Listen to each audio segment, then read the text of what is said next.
Hello everyone, welcome. So today I got a tripod, so hopefully the video quality will look a lot better than the previous videos have. Earlier, to my shame, I was using books to mount the camera so that it would stay. It was awful. Don't ever do that. It's literally $20. Just buy a tripod. but now I've done that, so hopefully the videos will look a lot better from now on. So today, what are we talking about? Well, I want to talk about a topic which I actually think is really important, but doesn't get, I think, enough attention, I think, among particularly Christian voices.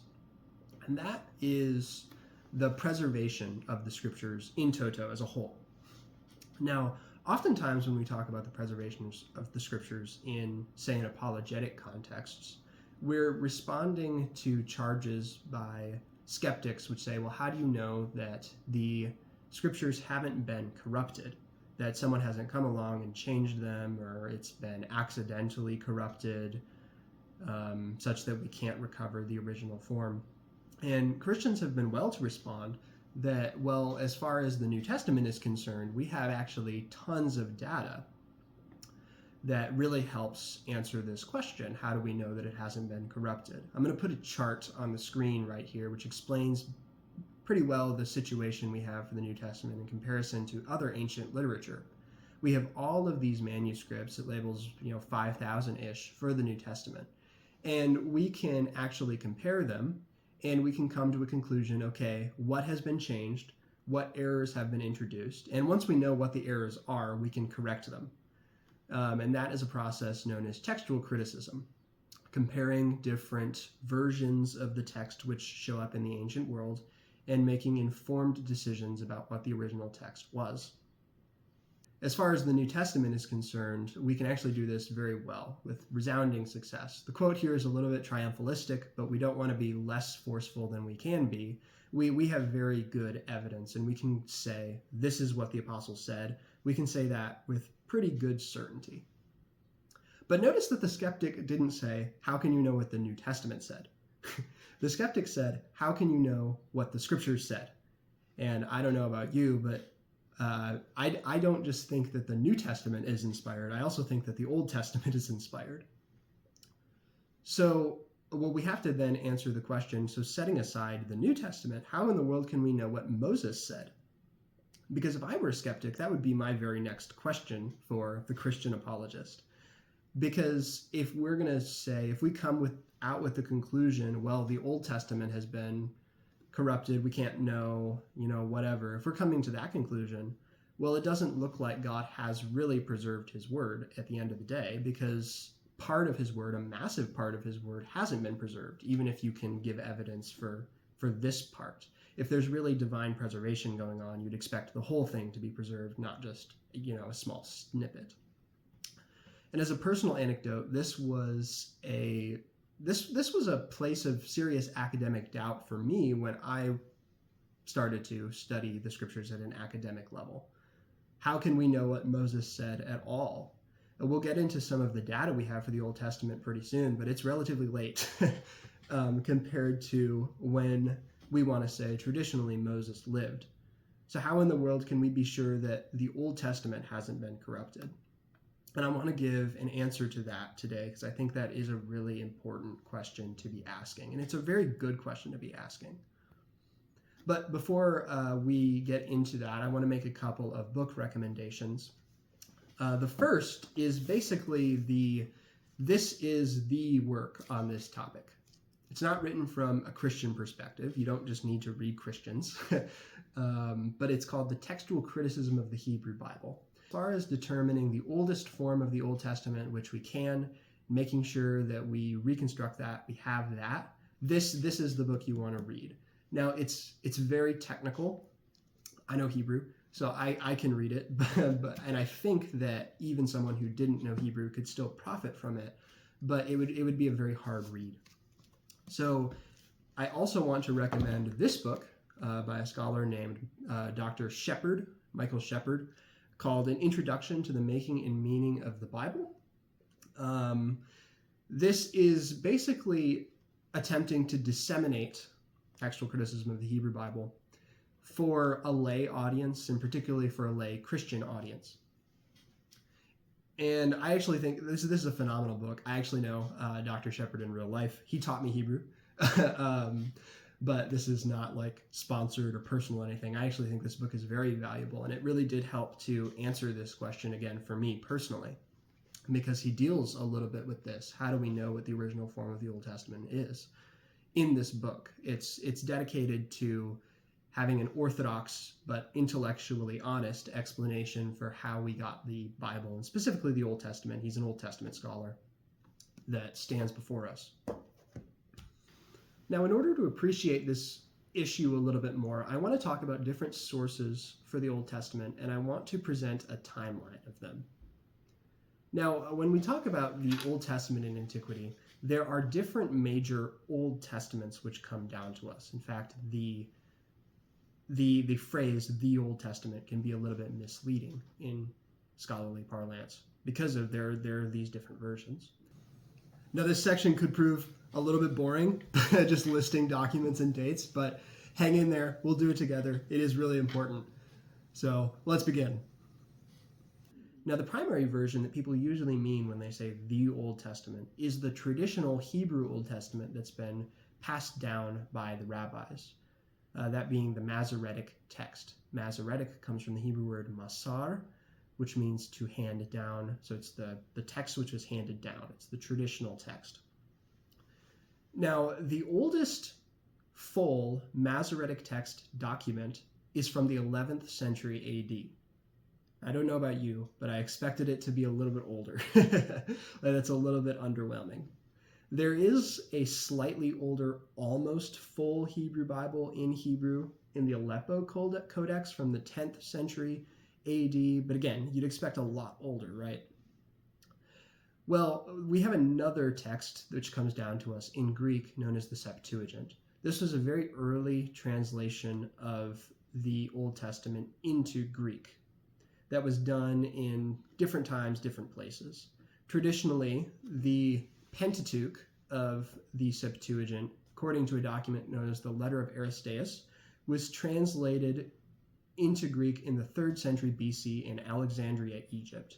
Now, a lot of the Letter of Aristeas is probably apocryphal, but this part does seem to be verifiable, that it was done in Egypt. There seems to be Egyptian influence on the language of the first 5 books of the Greek Old Testament, or the Septuagint. But the rest of it, we don't quite know. Could have been translated in Alexandria. In fact, that's the majority view, that it was also translated in Alexandria. But the terminus ante quem for this translation, the latest date which it could have been done, is the 1st century BC. And that's because it's cited by other authors. So that also gets us pretty early, at least compared to the Leningrad Codex and some of the MT documents we have. And at this juncture, we need to talk about a very important discovery which was made in the 1940s and 1950s, known as the Dead Sea Scrolls. These are a collection of scrolls, primarily but not exclusively, at this sort of 1st century Jewish monastery, although the word monastery is, of course, Christian, but which contained some copies of the Old Testament. Not complete copies of the Old Testament, fragmentary copies of the Old Testament, but substantial copies of the Old Testament. And these have varying dates, the latest being the 1st century AD, earliest being 3rd century BC. And these are very important for reconstructing the Hebrew text of the Hebrew Bible to the earliest point which we possibly can. Comparing this with the other sources we have. Oftentimes it will agree with, say, the Septuagint over and against the Masoretic text. It will agree with the Masoretic text over against the Septuagint, and it makes it very important data for reconstructing, being sure that we have at least the oldest Old Testament we can get. So those were some dates that I threw out there, but I made this chart that I want to bring into discussion because I think it will maybe put this problem into perspective. And that's to compare all of these dates with the traditional date of Moses' life. Now, I've put this line here in red. And that's because I think this is the problem which we really do need to address as Christians. Because this is a lot of time where changes and corruptions could have certainly crept into the text. And we'll talk about it a little bit later, certainly did creep into the text.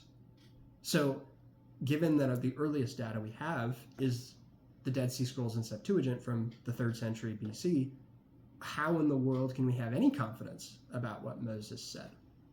Now, if you're curious, this Hebrew text, which is behind me on my wall, this is an excerpt from the Masoretic text we mentioned before. It's Numbers 22 and 23. So it's right towards the end of 22. That's this column, I believe. And then this column begins going into chapter 23. You have the section with Balak and Balaam. But the text it's following is the Masoretic text. It comes out of a Torah scroll produced by Jewish synagogues. This one was probably produced sometime in the 1900s, as far as I can tell, but found it in an antique store. It was cool. So just if you're curious. So I do want to address something that is usually brought up in conversations with conservative apologists about the preservation of the Old Testament, and that is the marvelous kind of preservation of the Masoretic text specifically. And certainly the Masoretic text is very well preserved. We have proto-Masoretic texts from the 1st century that agree with the Leningrad Codex, again, that 11th century manuscript, almost precisely, disagreeing in the statistic I learned, less than 2% of details. So again, virtually identical, which is unheard of as far as any other hand copying is considered in the ancient world. And yeah, that's really important. We don't want to undersell that, but we don't want to oversell it either. And I think in some discussions it can be a little bit oversold. Now, why do I think that? And for that, I think you have to get into a little bit of the history of what the Masoretic text is and what it isn't. So prior to AD 70, prior to the destruction of the Jerusalem temple by the Romans, siege of Titus, you have multiple Old Testaments that are preserved, that are circulating, multiple Hebrew Old Testaments. The source of the Septuagint likely in there. The Dead Sea Scrolls, of course, evidence a slightly different Old Testament, and one of those is the Proto-Masoretic text, the text which would become the Proto-Masoretic text. But they're all circulating together, and they all differ from each other. Now, once the Jerusalem temple basically blows up, Judaism has a little bit of a crisis. And moving forward, they have, as Judaism goes from less emphasis on the temple cult to more specifically on Torah study, not that that wasn't an emphasis prior, but it certainly becomes the primary thing rather than the secondary thing. You have to have an Old Testament that is preserved, and that one Old Testament that is remaining at AD 70 is the Masoretic text. So basically the Masoretic text fell into Jewish hands, and then they copied that one. But there wasn't any intelligent decision as to why the Masoretic text in particular was chosen. I'm going to quote Tove here, again, his book in the Text Criticism of the Hebrew Bible. This is page 378. The eternal stability of the Masoretic text group resulted from conservative trends, while the apparent stability of the biblical text throughout Israel after 70 CE was not a planned process. When noting that all texts were textually stable after 70 CE, that is, there's a remarkable uniformity in Old Testaments after 70 CE, we are faced with a situation that was caused by historical events. He's referring to the destruction of the temple. The only surviving text belonged to the MT family. This was not a planned action, and from a textual point of view, it was a mere coincidence that MT was the only text remaining after the destruction of the temple. After 70 CE, only MT was left in Jewish hands. The LXX no longer exerted any influence in Jewish circles since it was now in Christian hands. Samaritan Pentateuch was with the Samaritan community, and the Qumran scrolls had been hidden in caves. Other scrolls may have been circulating in Palestine, the likes of those that were imported to Qumran. However, we do not hear about such scrolls, probably because there was no organized community left in Palestine that would use such texts, like 4Q Jeremiah B and D, or 4Q Joshua A, which deviate greatly from MT. Now see what he's saying there. There was a plurality of text used by different communities in first century Palestine. Once 70 CE and the catastrophe that happens there takes place, the only community remaining is the community that was surrounding the Masoretic text. And the Masoretic text freezes in time after that happens. But that it does not follow that errors were not introduced into the Masoretic text prior to that point. In fact, he goes on to say in another place, undoubtedly, Proto-MT was transmitted carefully from the 1st century BCE onwards, and possibly already from the 3rd century BC onwards. However, this assumption does not imply that Proto-MT is always a good text. It also carefully transmitted the errors and theological revisions of earlier generations, such as in Samuel. We're going to talk about Samuel in a little bit. However, MT Torah is relatively free of harmonizations. So, MT is not like the golden child. MT is not perfect, even if it was very well preserved from the 1st century onwards. And I think this is something that we really need to learn, that the MT is not the Old Testament. Some people like to act like it is, like certain scholars, like I'm thinking specifically of a scholar by the name of Childs, who views the MT as canonical. But I want to say, for most people, I think just reading the MT, and particularly some of the books like Samuel, is enough to kind of grow out of this opinion that the MT is perfect. MT Samuel is riddled with issues compared to other sources like 4Q Samuel A Dead Sea Scrolls text, and the Septuagint version of Samuel. MT Samuel is filled with theological editing, simple grammatical mistakes, like you look at it and like, that Hebrew doesn't make any sense. But all of those errors were carefully copied and preserved in the Masoretic text because it's so careful. But before that careful philosophy took hold, errors did creep in. So we can't hold the Masoretic text as perfect. And I want to say that this is a point where I think it's really important that we as evangelicals need to engage these just realities of scholarship. It's just true that the Masoretic text is not perfect, and we just need to go to bat and understand this and really act like it. Because we who have conservative impulses and conservative beliefs about the Bible's ontology, it's the very word of God, we, among everyone else, should want to establish what the original text was more than anybody else. But for some reason, it seems like a lot of evangelicals don't even want to engage this issue. Like, to quote from a scholar I actually really like, so this is not someone I'm just trying to beat down on. This is G.K. Beale. In his biblical theology, he opens his book by stating one of his presuppositions that he's taking into it, which I'm going to tear into a little bit. And that is to say, one such presupposition, for example, is that the Protestant canon of the OT and the NT composes the divinely inspired authoritative material for doing any biblical theology. I agree up to this point. This is not the part I'm tearing into. This differs from some who do not want to limit NT theology to this database and want to include the Apocrypha, the Pseudepigrapha, and other early Jewish works as part of the authoritative framework. Still agree. Although these extra-canonical sources do need to be considered in the interpretation of NT texts, I will assume that they are not on the same authoritative level as those texts. I grant. Again, I agree. But then he goes on to say, very odd thing he says, I will make the same assumption about the LXX, the Septuagint, in relation to the OT Hebrew text.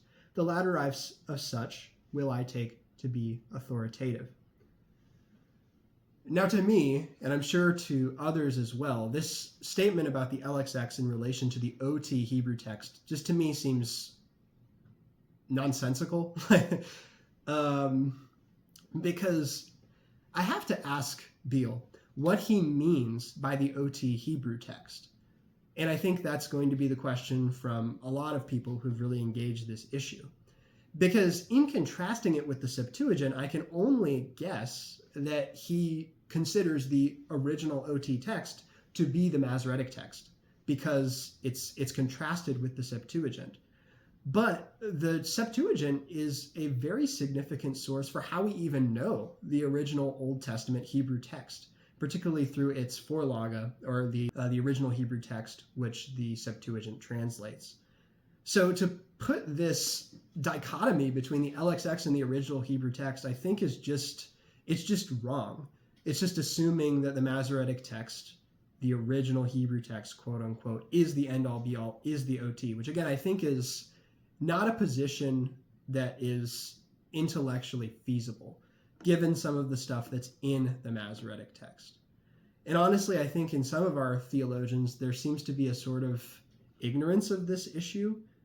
But I think if the scriptures are the material cause of our theology, it's the material from which all of our theology comes, then this is a very important issue. We're establishing what even constitutes the inspired text. This isn't just something we can just not have an opinion on or not engage at all.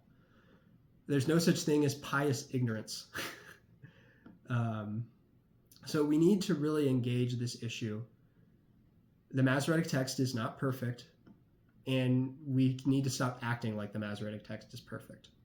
So what can we do? Do we just give up and just say, well, we can't know because the Masoretic text isn't perfect, the Septuagint is not as old as these texts? Well, this is where the text criticism of the Hebrew Bible comes in. Just like with the NT, we take these different sources, we can compare them, and we can come to good conclusions about what the original text said. Now, this is complicated with respect to the Hebrew Bible in that some of our sources are in different languages, and particularly the most important source is the Septuagint. The great comparison that usually takes place in Hebrew Bible scholarship is, are we going to go with the MT's reading, the Masoretic text reading, or are we going to go with the Septuagint? But the problem is that the Septuagint is a translation. The Septuagint is in Greek. So to do any meaningful comparison between these two, you need to reconstruct that original text which the Septuagint translator was hypothetically translating, which brings in all other issues. And also you discuss the Dead Sea Scrolls where applicable. But still, the problem still remains, because all of these sources which we're comparing, again, only get us so far back. If the oldest thing we have is from the 3rd century BC, and we need to get to the 13th, then I think the normal methods of text criticism are going to fail us at some point, which still provides a massive problem. We can get pretty old, but can we get to the time of Moses? Can we really? So now at this juncture, what do? Established text criticism probably doesn't get us as far as we might want back to the ministry of Moses. So is there anything we can do? Well, at this point, I'd like to introduce a character which will be crucial to this story, and that's Ezra from the book of Ezra Nehemiah. Listen to the description of him in Ezra chapter 7. I'm reading from the NRSV here. After this, in the reign of King Artaxerxes of Persia, Ezra, son of Seraiah, son of Azariah, son of Hilkiah, son of Shallum, son of Zadok, son of Ahitub, son of Amariah, son of Azariah, son of Meraiot, son of Zerahiah, son of Uzi, son of Buki, son of Abishua, son of Phinehas, son of Eleazar, son of the chief priest Aaron. This Ezra went up from Babylonia. He was a scribe, skilled in the law of Moses, that the Lord God of Israel had given. And the king granted him all that he asked, for the hand of the Lord, his God, was upon him. And then notice how Ezra is described. He's described as a scribe, skilled in the law of Moses. And that's important, right? So he's copying the law of Moses. The law of Moses here, a reference to the Pentateuch, which he will go on to reintroduce into the Jewish communities in Nehemiah chapter 8. Now, why do I bring up Ezra? Well, here we seem to have a divinely appointed scribe of at least the Pentateuch. The text says that the hand of the Lord his God was upon him, such that the version of the Pentateuch he produced for these Jewish communities was authoritative and in some sense an authorized version of the Old Testament. So if we actually believe the report which the author of Ezra Nehemiah is giving here, this is probably a first-hand report by Ezra, then we seem to be left with an authoritative version of at least the Pentateuch that's talked about in the text of Scripture itself at the time of Ezra. And this certainly lines up with the data which we actually have from the Pentateuch itself. There seems to be evidence of post-exilic editing in the Pentateuch. Now, in particular, the one I often like to bring up is the death of Moses and how the prophets which come after him are described in verse 12. This is Deuteronomy 34:12. For no one has ever shown the mighty power or performed the awesome deeds that Moses did in the sight of all Israel. So obviously Moses didn't write this. He's dead, even though it's the book of Moses. Mosaic core, but this part wasn't written by Moses. But notice how it describes the prophets who come after Moses. No one has ever shown the mighty power, performed the awesome deeds that Moses did in the sight of all Israel. Now, traditionally, the author of this section is Joshua. But I want to say that Joshua doesn't actually fit the text at this point, because how could Joshua know that no other prophet has arisen like Moses? He's the prophet immediately after Moses. So how would he know? This text seems to presuppose an author who can look back on all of Israel's history and say, yeah, there wasn't ever a prophet like him after him. And Ezra certainly fits that description. On top of that, I'm not going to bring any references of this, but there are certain cities and places that come up in the Pentateuch. It'll talk about it's still there to this day.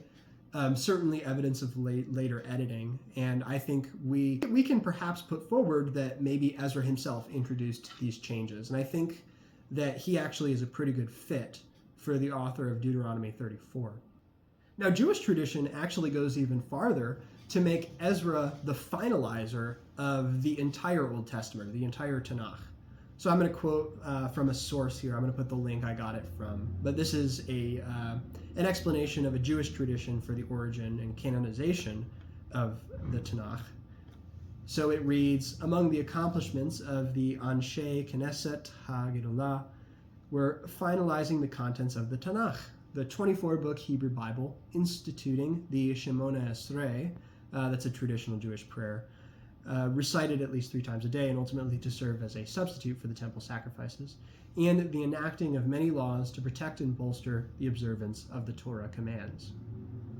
So I'm not going to say that this is probably right historically. This probably has some legendary aspects to it, but I want to say that the broad statement that Ezra is involved in the production of an authorized Tanakh, I don't think is outside of the historical question at all. And this book actually, again, referencing this book again, puts forward the idea that Ezra adds a final layer of editing to the entire Old Testament. So I'm certainly not going to go up to bat for this entire tradition. It's probably a lot of apocryphal things going on there, but I think the idea that Ezra himself is involved in producing an authoritative Old Testament at around his time is not out of the question at all. I mean, his role as a scribe of Scripture seems to certainly fit that description. And I think that really helps us in giving a finalized answer. How do we know what the original text of the Old Testament was? Because unlike, say, for the New Testament, we actually have an authorized copy of the Old Testament which shows up at the time and ministry of Ezra. Now I'm going to throw this on the chart that I showed earlier as just a comparison that this is a much more reasonable goal for textual reconstruction than, say, the 13th century BC. And that if we actually believe the report which Ezra and Nehemiah gives about what's happened here, then we actually have an attainable goal for saying this is the Old Testament. This is the text which God inspired. That's not to say it's easy. Text criticism is hard, and text criticism of the Old Testament is very hard. Compared to the text criticism of the New Testament, which is pretty easy, the text criticism of the Old Testament is really hard. But it's not like an impossible task. And we can say that through it, God has preserved his word. And there was one discussion that I would like to bring up here is why would God preserve his word in this way at all? It seems really complicated. It's really messy. Why why have all of these differences if he's going to preserve his word? You know, the Muslim tradition gets on our case about this a little bit, the idea that our text has been corrupted. There's differences in the reading. But to say that God has preserved his word is not to specify how. Certainly God could have inspired scribes from the time of Ezra onward to always preserve his word such that there were never any differences. He could have done that. But he chose not to. And just because he didn't choose to do it that way doesn't mean that he hasn't preserved his word. It means he just chose a different way. And maybe we can give a conjectural reason as to why God would have chosen to do it this way. Firstly, I want to say that a text that has no differences is not, from a text critical perspective, a good situation to be in. Take, for example, the Quran. After the activity of Caliph Uthman, it becomes difficult to reconstruct the original text of the Quran. Now, why is that? That's because Caliph Uthman took the Qurans which were different than his and disposed of them, such that there's a great uniformity in the textual situation after his activity. And that makes it more difficult to reconstruct what the original Quran actually says, because we don't have this wealth of data on differences. But if you have data, then you actually have a basis for comparing and contrasting and coming to an intelligent decision. Yes, an error was introduced here. But if you don't have any differences, you just don't know where the errors are. So that could be one reason.